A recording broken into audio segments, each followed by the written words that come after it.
মোবাইলে এই কোরআনের অ্যাপস যদি থাকে আর এই মোবাইল নিয়ে পায়খানায় যাওয়া যাবে কিনা। একজন ভাই জানতে চেয়েছেন সফটওয়্যারের মাধ্যমে মোবাইলে কোরআন পড়া ও শোনা যাবে কিনা, শুনলে সওয়াব হবে কি?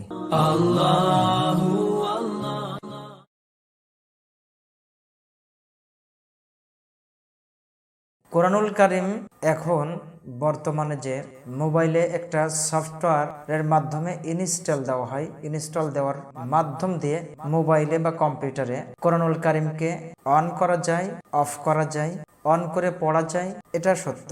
তবে কোরআনুল কারীম সফটওয়্যারের মাধ্যমে যে ইনস্টল দেওয়া হয় এটাকে আসলে বলা হয় বিভিন্ন অ্যাপ্লিকেশন। আর এই অ্যাপ্লিকেশনের মাধ্যমটা কম্পিউটারের প্রোগ্রামিং ভাষা যেটাকে বলা হয় সি প্লাস প্রোগ্রামিং ল্যাঙ্গুয়েজ, এটি একটি ধারা কম্পিউটার সফটওয়্যারের মাধ্যম। যেটা এই প্রোগ্রামিং মাধ্যম দিয়ে যে অ্যাপ্লিকেশন বা সফটওয়্যারটা তৈরি করা হয়েছে, আর এই সফটওয়্যারটাই আবার নির্দিষ্ট নিয়ম ও নীতি আছে, সেই নির্দিষ্ট নিয়ম ও নীতি দিয়ে মোবাইলে প্রতিস্থাপন করতে হয়, যেটাকে তাদের ভাষায় বলা হয় ইনস্টল করতে হয়, অর্থাৎ প্রতিস্থাপন করতে হয়। জি, আপনি জানতে চেয়েছেন যে মোবাইলে এই সফটওয়্যার ইনস্টল দেওয়ার মাধ্যম দিয়ে কোরআনুল কারীম দেখে যদি তেলাওয়াত করা হয় তাহলে সওয়াব হবে কিনা।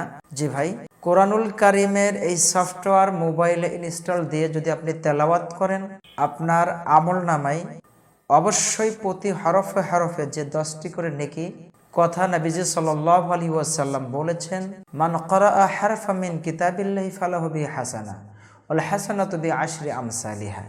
যদি কেউ কোরআনুল কারীমের একটি হরফকে তেলাওয়াত করে তার জন্য রয়েছে সওয়াব, আর সেই সওয়াবটাকে আল্লাহ পাক রব্বুল আলামিন 10 বৃদ্ধি করে দেয়। সুবহানাল্লাহি বিহামদিহি। এখানে কিন্তু বলা হয় নাই যে কিতাব ধরেই পড়তে হবে, এই কথা কিন্তু বলা হয় নাই। আল্লাহ রাসূল বলেন মান ক্বারাআ হারফাম মিন কিতাবিল্লাহ, আল্লাহর কিতাবের থেকে যে একটি হরফ তেলাওয়াত করলো, জি সেটা আপনি যে পুস্তকের মাসহাফ আকারে আছে ওইটা ধরে তেলাওয়াত করেন, অথবা আপনি মুখস্থ তেলাওয়াত করেন, অথবা যে এখন প্রযুক্তির যুগে মোবাইলে সফটওয়্যারের মাধ্যমে ইনস্টল দিয়ে ওইটার থেকে আপনি তেলাওয়াত করেন, করলেই সওয়াবটা হবে। এতে কোনো দ্বিধাদ্বন্দ্বের কারণ নাই, কোনো আপত্তি নাই, কোনো বাধা নাই। আলোচ্য হাদিস অনুযায়ী আমরা যেটা বুঝলাম।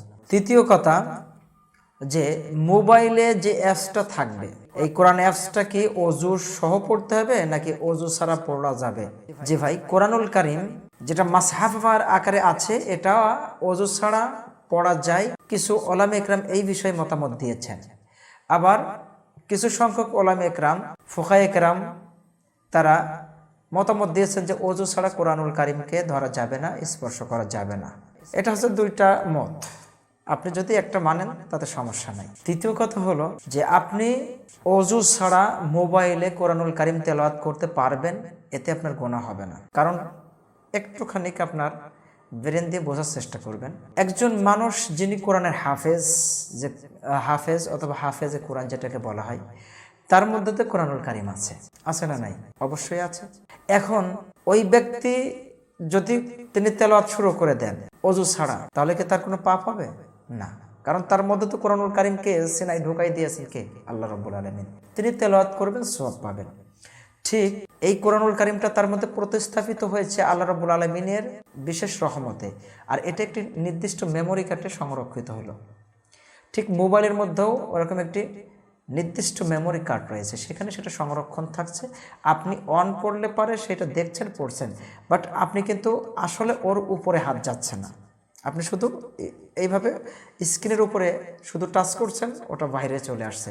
তো এটা ওযু ছাড়া পড়া যাবে, এতে কোনো পাপ হবে না ইনশাআল্লাহ। আরেকটি বিষয় এখানে আমরা বলে দিই আপনাদেরকে, যে মোবাইলে এই কোরআনের অ্যাপস যদি থাকে আর এই মোবাইল নিয়ে পায়খানায় যাওয়া যাবে কিনা। জি, পায়খানায় যাওয়া যাবে, এতে কোনো সমস্যা নাই, পাপ হবে না। তবে মোবাইলে যদি অ্যাপস অন করে কেউ পায়খানায় ঢোকে তাহলে তার পাপ হবে, কারণ পায়খানা প্রস্রাবখানা হচ্ছে ইবাদতের জায়গা নয়, ওটা হচ্ছে যেই কাজের জন্য ব্যবহার করেছে ওইটার জন্যই। ওখানে কোরআন অন করাও যাবে না, কোরআন তেলাওয়াত করাও যাবে না, কোরআন ওখানে বাহির করেও রাখা যাবে না, রাখলেই গুনাহ হবে, তেলাওয়াত করলেও গুনাহ হবে। পায়খানায় ঢোকার জন্য নির্দিষ্ট একটি দোয়া আছে, নবীজি সাল্লাল্লাহু আলাইহি ওয়াসাল্লাম বলেছেন যখন তোমরা পায়খানায় প্রবেশ করবে পড়বে বিসমিল্লাহি আল্লাহুম্মা ইন্নী আউযু বিকা মিনাল খুবুসি ওয়াল খাবাইস। এই দোয়া পড়ে ঢোকেন, আপনার প্রাকৃতিক চাহিদা পরিপূর্ণ করে বা কমপ্লিট করে সেরে বাইরে হওয়ার সময় গুফরানাকা এই দোয়া পড়ে বাইরে হন। যতটা টাইম ওখানে স্পেন্ড করলেন, যতটা টাইম ওখানে ব্যয় হলো, ওটা ইবাদত হিসাবে আল্লাহ কবুল করেন। আশা করি উত্তরটি জানতে পেরেছেন।